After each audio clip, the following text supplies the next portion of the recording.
AP Nate weakened from a hurricane to a tropical storm after rolling into the mouth of the Mississippi River late Saturday. As of 4 a.m. CT Sunday, its maximum sustained winds were 70 miles per hour, the National Hurricane Center reported.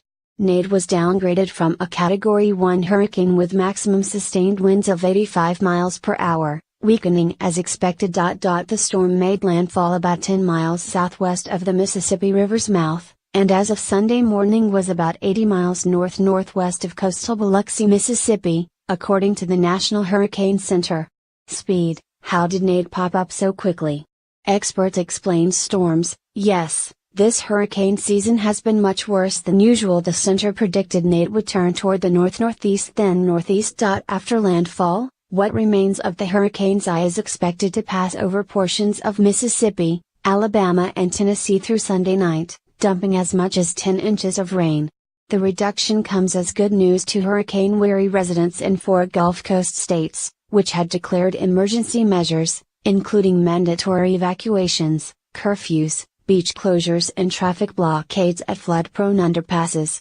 Waves: storm surge is often a hurricane's deadliest, most destructive threat. Names: how do hurricanes get their monikers? At Forest Creek Apartments near Pensacola Bay in Warrenton, Florida, residents braced for flooding but didn't want to leave. Their complex had flooded 3 times previously from 2012 to 2014. "I'm going to just stay at my house, do what I have to do," said Trayshawn Trujillo, a 21-year-old, who leases a downstairs unit with his wife. God makes his plans. Crews were plucked off 5 drilling rigs in the Gulf of Mexico and other rigs were moved out of the storm's path before Nate hit, the Interior Department said. States of emergency were declared in 4 Gulf Coast states in advance of Nate, which already killed at least 21 people in Central America. It became the latest in a succession of destructive storms this hurricane season. In Louisiana, Governor John Bel Edwards urged residents to take the warnings seriously, saying the storm has the potential to do a lot of damage. "We do want people to be very, very cautious and to not take this storm for granted," he said. The Louisiana National Guard mobilized 1,300 troops, and positioned high-water vehicles, boats and even school buses from Baton Rouge to New Orleans to help with potential rescues.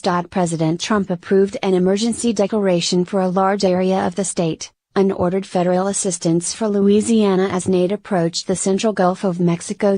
In some parts of the state, early voting for next week's statewide elections wrapped up early ahead of the storm.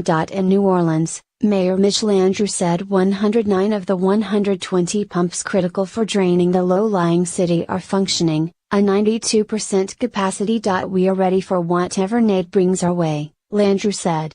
2 flash floods this summer led to revelations about personnel and equipment problems at the agency that runs that system. Landrieu lifted the city's curfew before 9 p.m. Saturday after the National Hurricane Center canceled its hurricane warning for the city, though he advised wannabe revelers to continue to shelter in place as the storm passed. In Mississippi, Governor Phil Bryant declared a state of emergency in 6 southernmost counties. State officials warned that Nate's main danger was the possibility of up to 10 feet of storm surge in low-lying coastal areas, as well as from winds that could damage mobile homes. "This is the most dangerous hurricane to hit Mississippi since Katrina, make no mistake," said Director Lee Smithson of the Mississippi Emergency Management Agency. He warned people to be prepared to be self-sufficient for at least 72 hours. 7 p.m. to 7 a.m. curfew was ordered for Jackson County just east of Biloxi, where the brunt of Nate was expected, because the clockwise motion of a northern hemisphere hurricane creates greater devastation to the east of its side. Casinos and resorts along the coast shut down and special events, like a Beach Boys concert in Biloxi, were canceled. In Alabama, along the Gulf Coast, some communities imposed mandatory curfews from Saturday evening through Sunday morning. They also ordered beaches and fishing piers closed and issued voluntary evacuation orders. In Florida, Governor Rick Scott said the roughly 100,000 residents in evacuation zones should heed warnings, stick to their emergency plan and stay vigilant for updates from local officials. He said the hurricane could bring not just storm surges and strong winds to the Panhandle but also tornadoes. Contributing, Justin Vickery and Sam Arhal, the Jackson, Mississippi. Clarion Ledger, Joseph Bocum, Pensacola, Florida News Journal.